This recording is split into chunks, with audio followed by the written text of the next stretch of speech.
Greetings, my friend. I wanted to talk to you today about to address a great philosophical ideas. It's about the separation, the idea of the difference between the soul and the ego. For in essence, from a philosophical standpoint, we know the soul from Plato.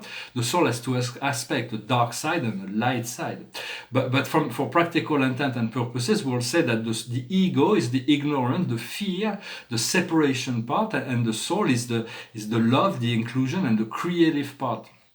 And so when the soul is dominant within our life, all is well. We are temperate, we feel good, we feel connected. But when it is the darker side, the ignorant, the fear, or the separation that comes into dominance, then we become disconnected. We lose the we lose the faith in ourselves. So it is important to understand that there is those two parts that are constantly in opposition. You can also project it on a cosmic level from the dark and the light side that are opposed. But in essence, the ego is the false self, and the soul is actually connected to our true self, the divine self, the I am, the great God that is all that is.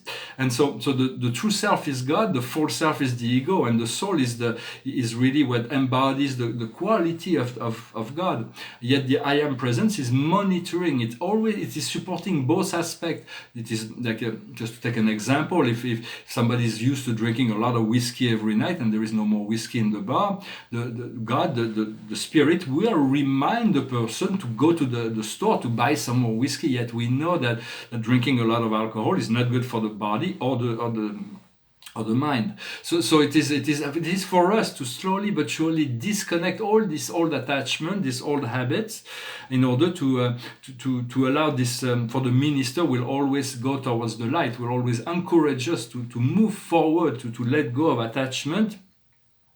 For Friedrich Nietzsche believed that the ego was almighty powerful. This is the idea of superego, but it's not all that powerful. The ego doesn't know much. It's like I love to disagree with Nietzsche. For I enjoy his books, but I do not agree with his philosophy. And so for the ego is the human self, and it's when the soul is the divine self, it is the Ba and the Ka, the soul and the astral body, they have to come into alignment through the voluntary mastery of will and thoughts and mind. For all is given to the soul for experience and purpose. For the soul is given power by the spirit, and it can draw on all it needs from the cosmic mind in order to utilize all that to create the circumstances of our life.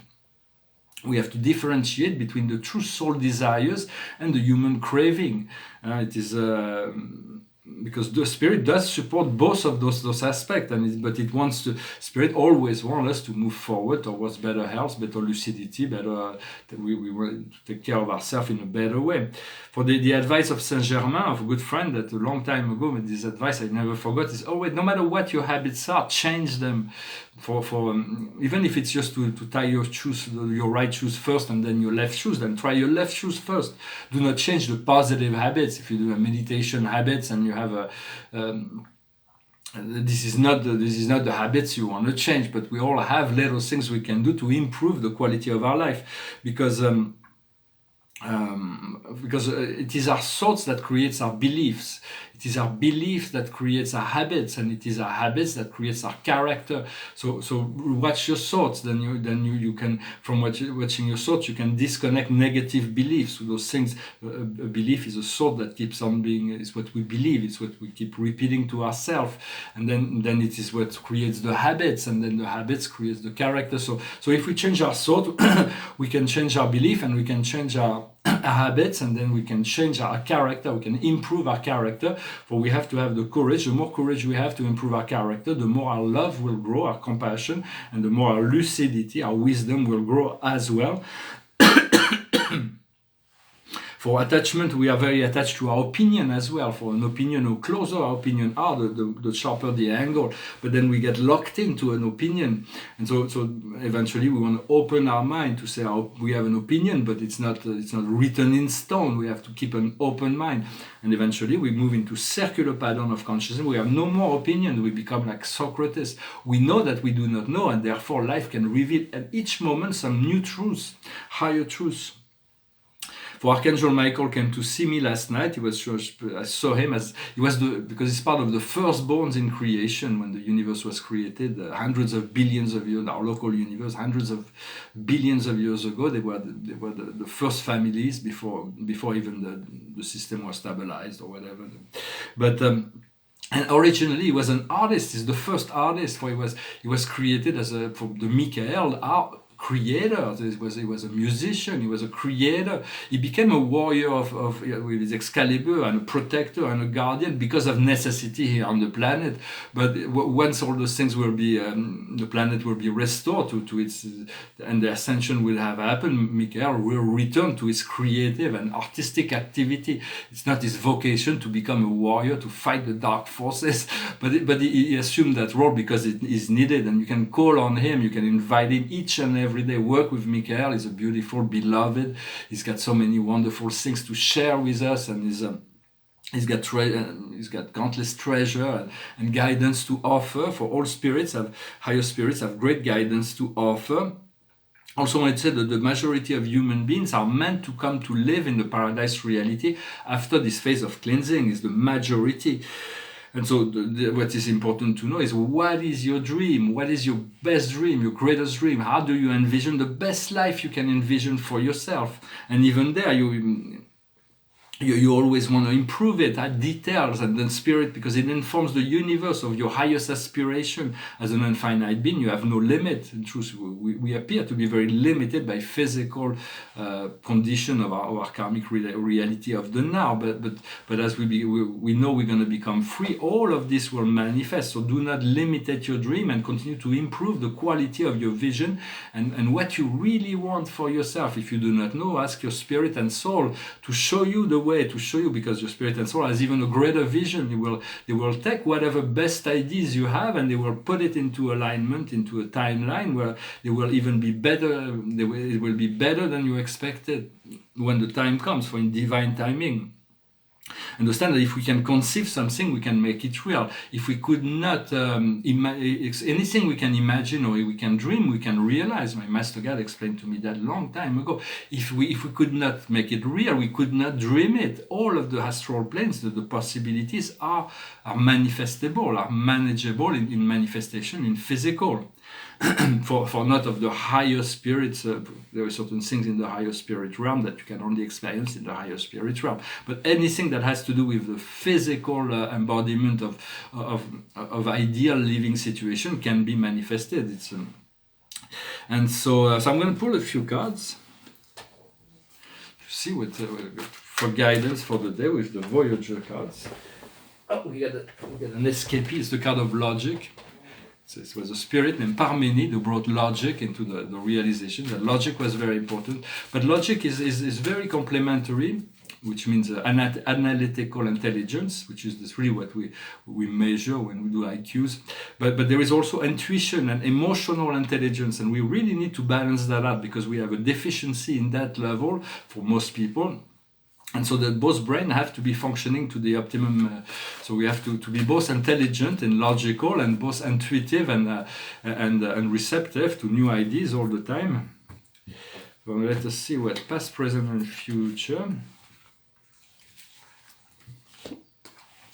Well, the past is confusion. There's been a lot of confusion going on, but from confusion we will emerge. It pushes creativity when we do not see. We are tempted to imagine things out of it. And right now we are still being oppressed because we're still accepting those old energies, the past energies. The future there was going to be change. The change will come. So it is important to understand the change will not come from government. They will not come from big organizations. They will come from the people, from the awakening of the people. But we cannot just say yes to whatever they are imposing upon us.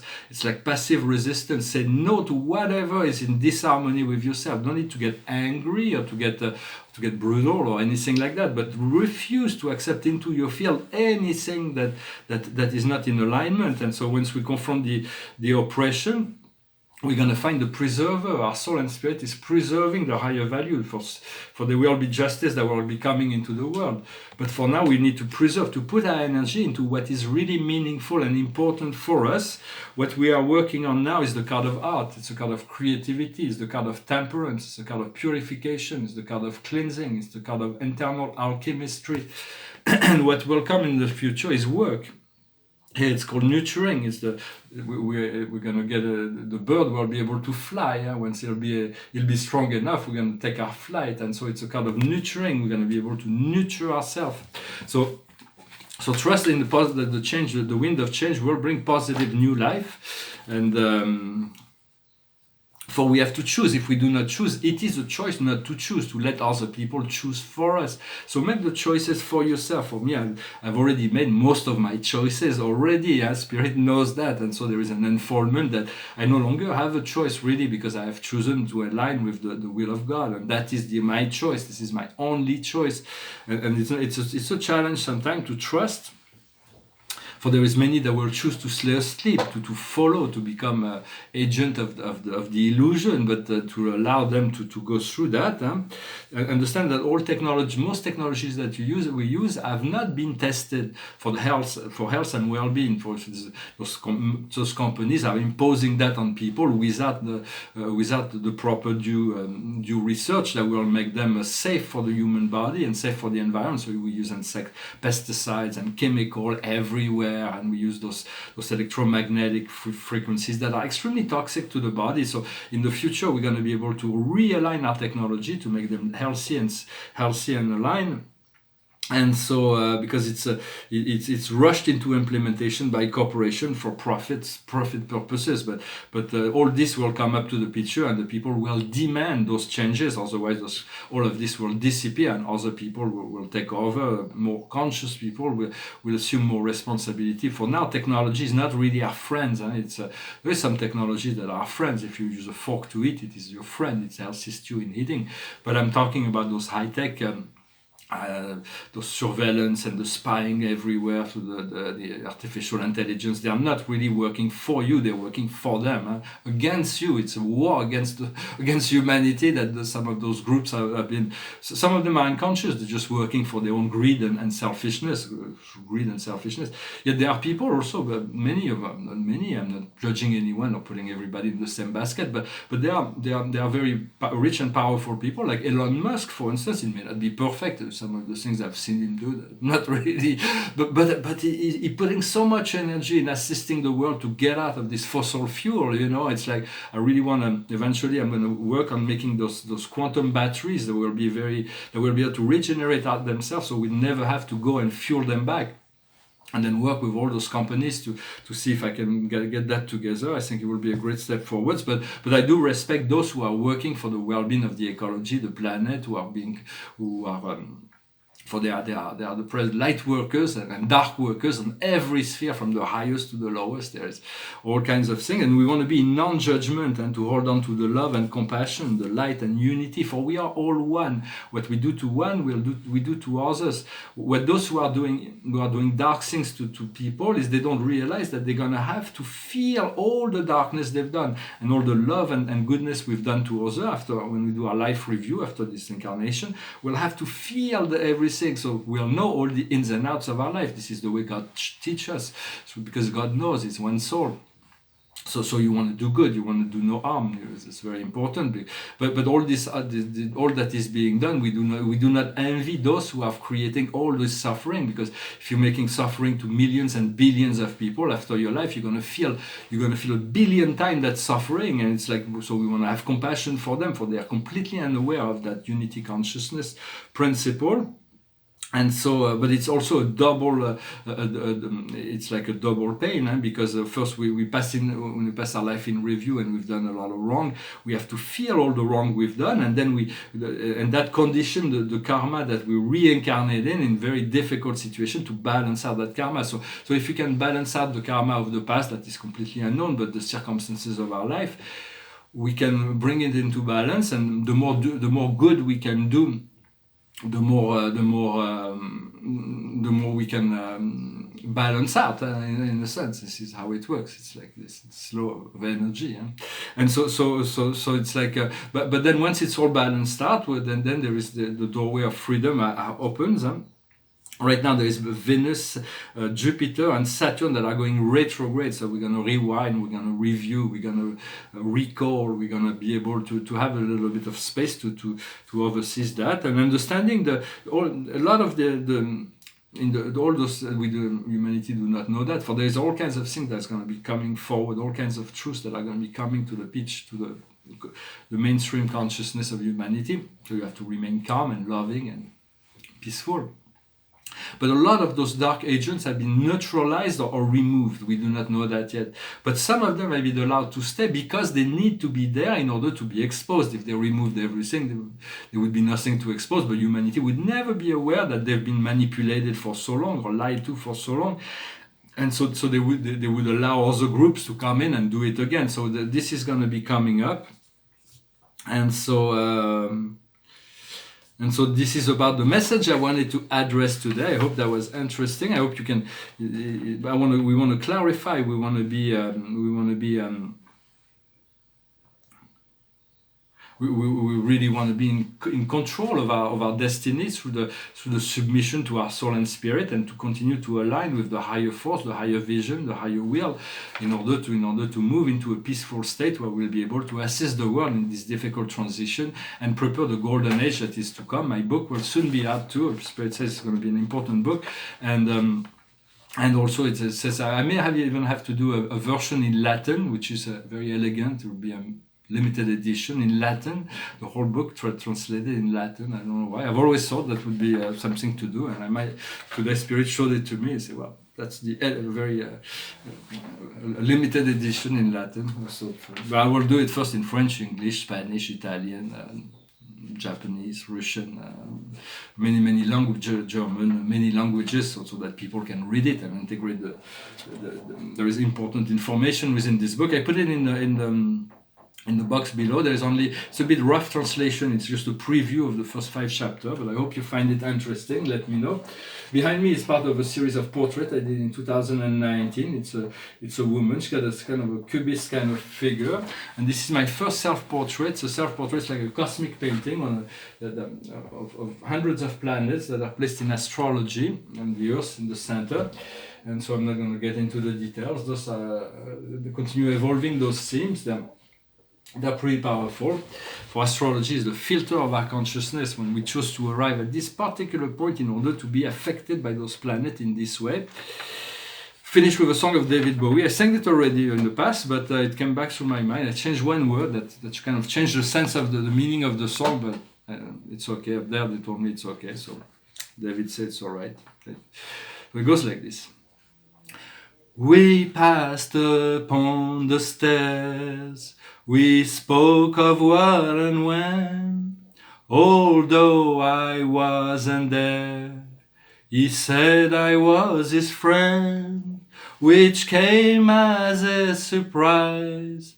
I spoke into his eyes, I thought you died alone, a long, long time ago. Who knows? Not me. We never lost control. Your face to face with the man who saved the world. I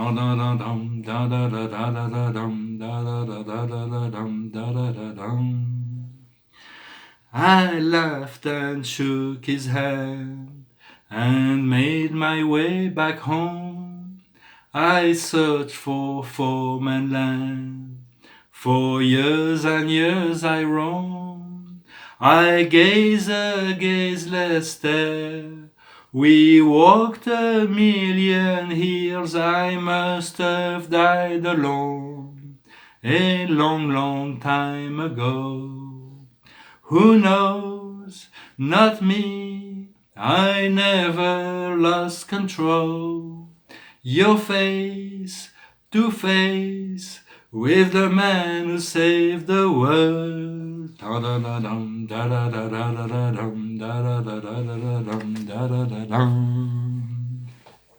Great song, David Bowie. Well, I changed the man who sold the world to the man who saved the world, because we are shifting from the age of Pisces, where all is about superficiality, to now a world of Aquarius, where we're looking for this self-liberation. And so the card of the day is the Ace of Michael. Is standing, beloved Michael, is standing on top of a mountain, and right on top of the mountain is the Ace of Clarity, the Excalibur. It says, a wonderful idea is just germinating. Do not let yourself be stopped by the chaos on the way. Clear up any communication problem. So it is very essential to be clear in our communication, to be clear-minded, to be anchored into the physical reality, just as much as we need to be anchored into our heart and connected to our whole spirit complex. Well, thank you very much. I wish you a wonderful day, a wonderful Sunday, and I'll talk to you later. Namaste.